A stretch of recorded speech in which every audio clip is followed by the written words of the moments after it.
I signed up for a mail-order bride service, but now they won't stop sending strange women to my house. Now, before you judge me, let me explain a few things. I am a man in my late 40s just looking for some company. I already did things the way they're supposed to be done. Fell for a girl in college, married her, had kids, the whole lot. Lived the life of a perfectly average family man until the day I came home to find Nancy, my now ex-wife, screwing some random guy on our kitchen counter. The same counter she had me wipe down every night after I helped cook dinner for the last 25 years of my life. And I was still willing to work on it after that, I really was. Nancy, however, had other plans. So there I was, a divorced middle-aged man, eating TV dinners alone every night. My 2 daughters dropped by every week at first, then their visits trickled down to once a month. And now they were just so very busy with their extracurriculars and college entrance papers. No one needed me, no one wanted me. I was not in a great state of mind when I first searched that pathetic string of words. Countless websites popped up for those seeking live-in companions, aka mail-order brides. Eastern European, Asian, and African girls all dying for me to bring them over to live the American dream. I didn't know where to start, how to choose. I went for the agency that bought an ad at the top of the search list. It was all pretty straightforward. They wanted me to sign up for a monthly subscription plan. For $20 a month, I could peruse thousands of profiles and video call lonely women who were just dying to meet a mature, successful man. Most of the women looked like prostitutes, dolled up and wearing skimpy dresses. Several uploaded suggestive videos of themselves pouting their lips. I could never choose someone like that. Not with 2 teenage daughters. They would never forgive me. Maria from Kiev was different.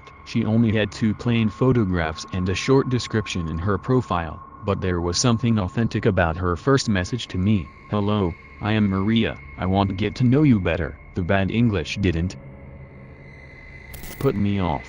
I was thinking it could actually be a good thing. Maybe I didn't want a woman who could use the power of language to put me down. I hit the request video call button right away, and we had our first call minutes after that. There wasn't much to see on the blurry, lagging video. Maria was a frail 32-year-old woman with short, curly hair and sad eyes. Something about her obvious malnourishment appealed to me. Western women didn't know what the hell they wanted in life. Nothing seemed to make them happy. Here was a woman who desperately needed food, a problem I could actually fix. A week later, I picked Maria up from the airport. There was something about her photos and our short video call that implied she was uncomfortable in front of a camera. Now, I saw that Maria was actually incredibly awkward in real life as well. She was the tiniest woman I had ever seen, stick-thin and dressed humbly in a frayed knitted sweater and oversized corduroy pants. Her face was skeletal, something the pictures and blurry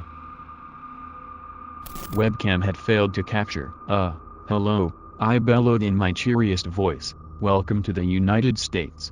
Maria nodded once, darting a quick glance up at me before looking back down to her worn, leather shoes. Do you have any luggage? Baggage? I'd had a week to look up some basic words in Maria's language. She shook her head number. This stumped me because obviously the woman needed clothes and other things I didn't have on hand. I hadn't thought that getting a bride from abroad would be so much like getting a pet. I would never adopt a puppy without buying it some food, a set of brushes, etc. Perhaps, I reasoned, I could ask my ex-wife to lend us some of my daughter's old things until I took Maria shopping. Their preteen clothes would probably fit. Maria didn't speak a word on the car ride over, and I didn't push her. She was probably experiencing some sort of cultural shock. When we got home, I led her into the kitchen. I'd gone out of my way to roast a chicken for the occasion. I'd read several articles that claimed Slavic men rarely cooked or did chores, and that women like Maria found it charming when a civilized Western gentleman cooked for them. Here we go, I beamed, taking the massive chicken out of the oven. I bet you're starving after your life. I mean flight. Maria's eyes grew wide at the sight of the roasted chicken, and she began sniffing at the air eagerly. It was a little odd, but it pleased me to see her face come to life. I piled plenty of food on her plate and set it down on the table. Maria darted a glance at the food, then back to me, tilting her head in anticipation. Well, dig in, I said, gesturing toward a seat at the table. "I'll fix myself a plate too if you don't mind. Haven't had anything that wasn't takeout in a while." I turned to the cabinets for only a second, but when I turned back, both Maria and the plate of food were missing. "Maria?" I cried out into my silent house. "Maria, where did you go?"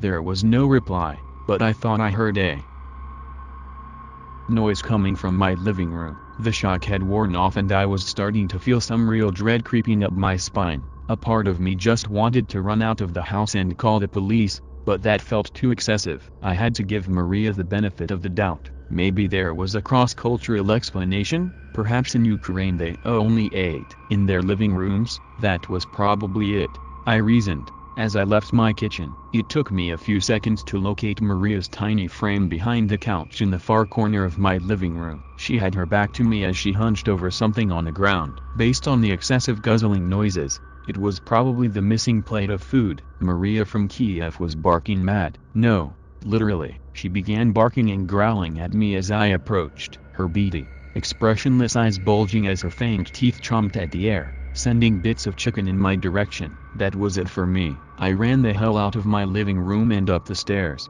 locking myself away in the master bedroom. I got my phone and pulled up the agency's website. They had a phone number on the contacts page, and within minutes I was listening to a woman with a thick accent reciting a standard business greeting. "Hello, my name is Gerald Shaw and I am one of your clients."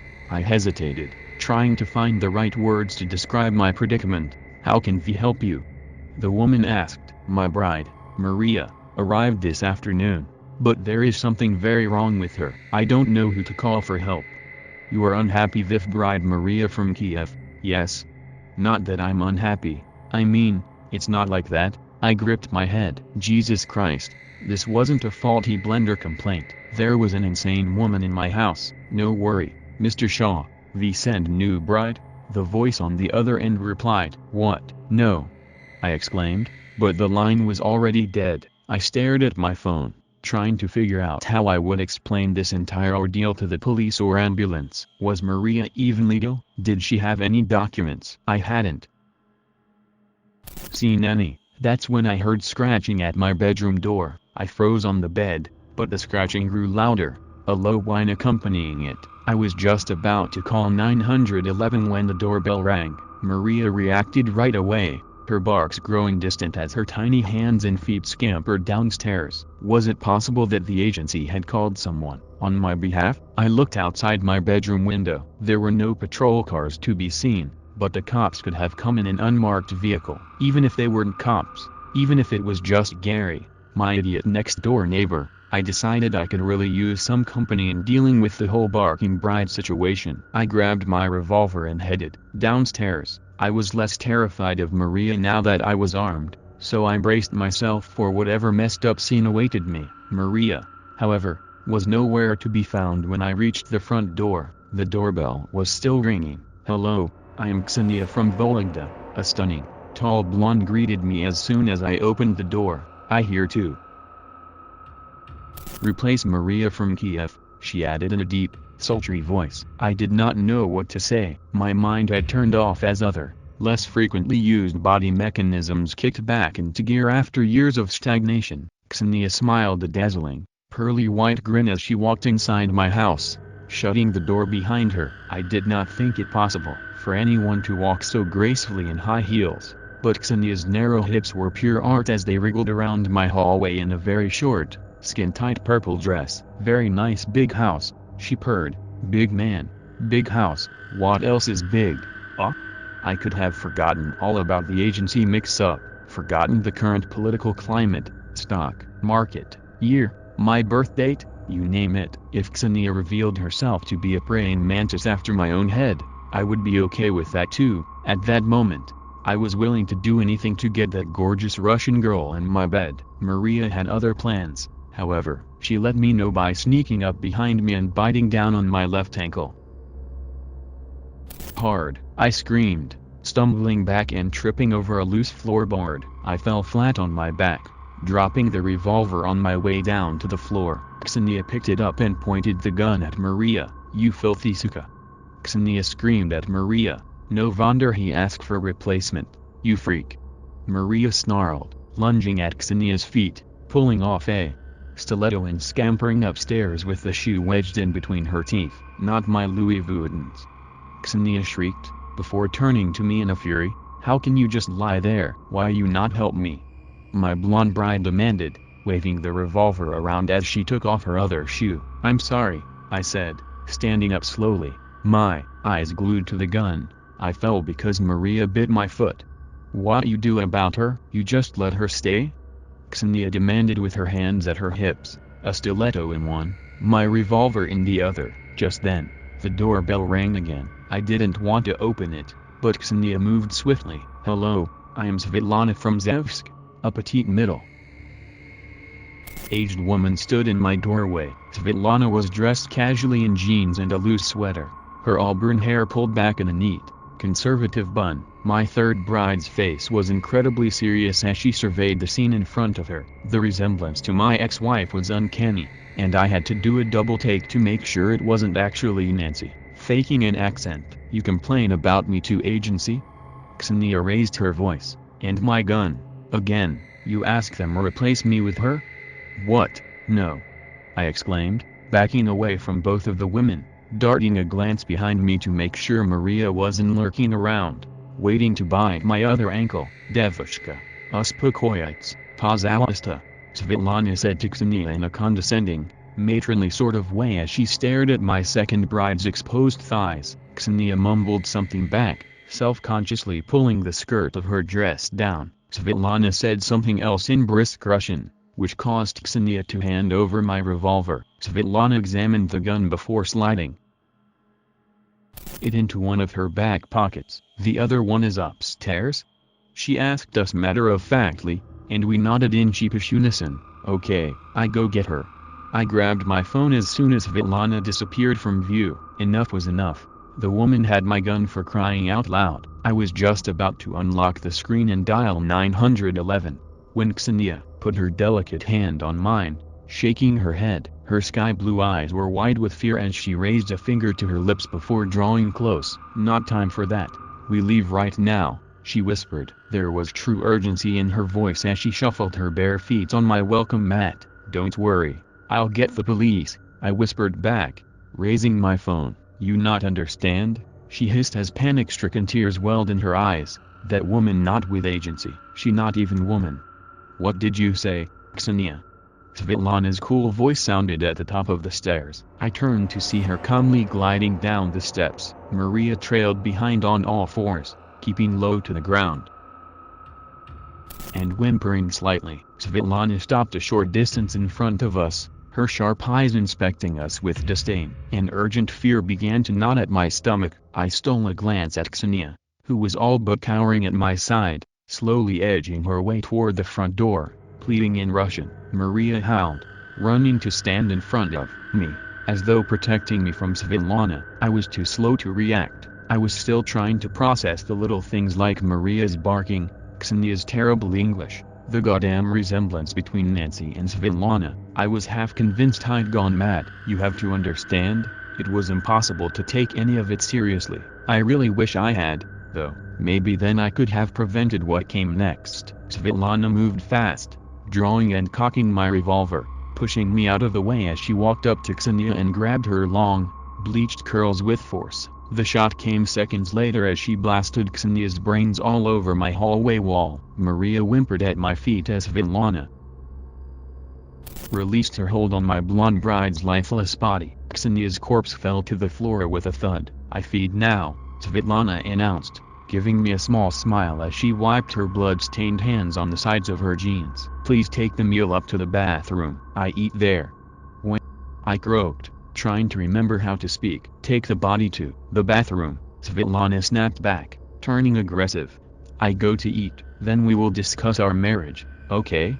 Well, I did what I was told. What else could I do? I had not known Ksenia long, but a deep sense of remorse washed over me as I carried her youthful, limp body in my arms. She had been a gorgeous, young woman, who had died needlessly within half an hour of entering my home. I kept my eyes in front of me as I walked, not looking down to see the mangled mess that was once Ksenia's beautiful face. Svetlana watched me place the body in my small bathtub. She nodded appreciatively and licked her lips as she beckoned me to leave her alone in the bathroom. Do not even try calling the police or escaping, she threatened. I have not fed in a long time, and I'll be happy to make seconds of you. Her accent grew weaker with every new sentence, and I remembered Ksenia saying that whoever, or whatever, Svetlana was, she wasn't actually a bride from the agency. Maria and I sat together in my kitchen, trying to ignore the sickening noises coming from the bathroom upstairs. I never knew that the sounds of tearing flesh and crunching bone could be so loud. I felt like I had no options in the matter. I could call for help and risk dying,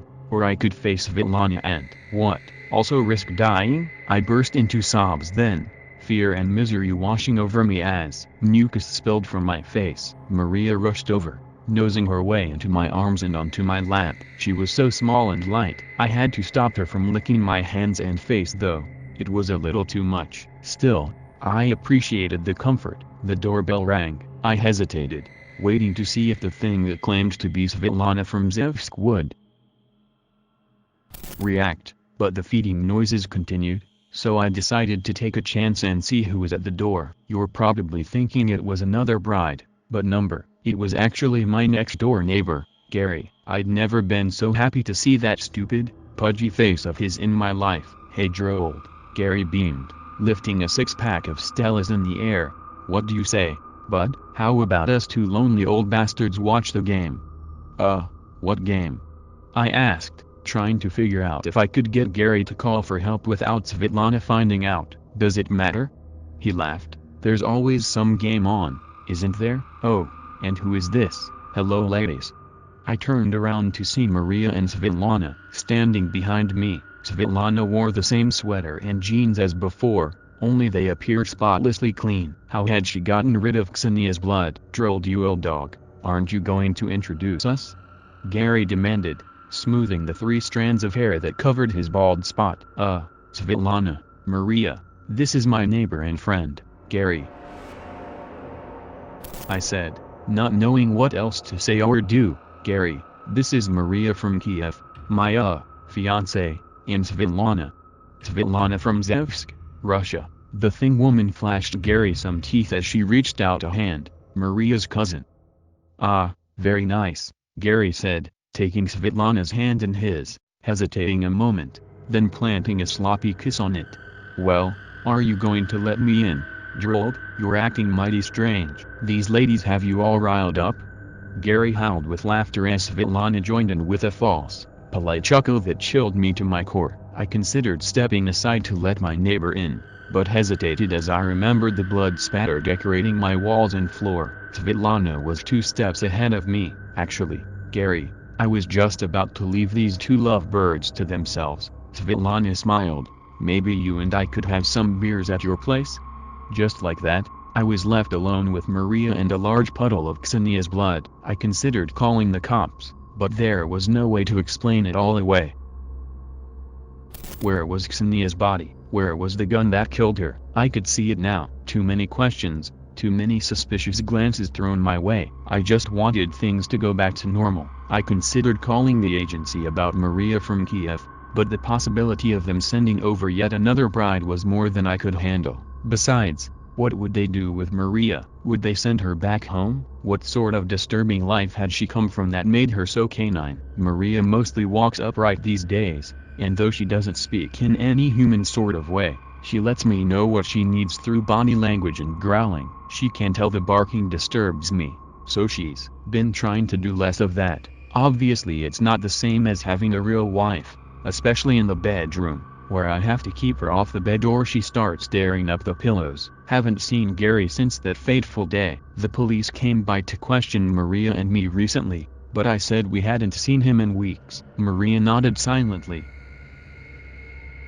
confirming my story. The whole time the cops were in my home, I was nervous they would make note of the freshly painted walls or the needlessly large welcome mat that covered most of the floor in my hallway. They seemed to just be going through the motions, though. So it's been a peaceful sort of life, for the most part. I did get that doorbell taken out though. It was giving Maria and me some major anxiety. I also can't stand to be around my ex-wife anymore. I mean, I haven't relished in her company since the divorce, but ever since meeting Svetlana, I can't help but wonder, that uncanny physical resemblance, the strict, disciplinary manner, the similar fashion sense, that slight, devilish sneer Nancy sometimes flashes me through the car window when she brings the girls by for a visit. I don't know, it's probably nothing,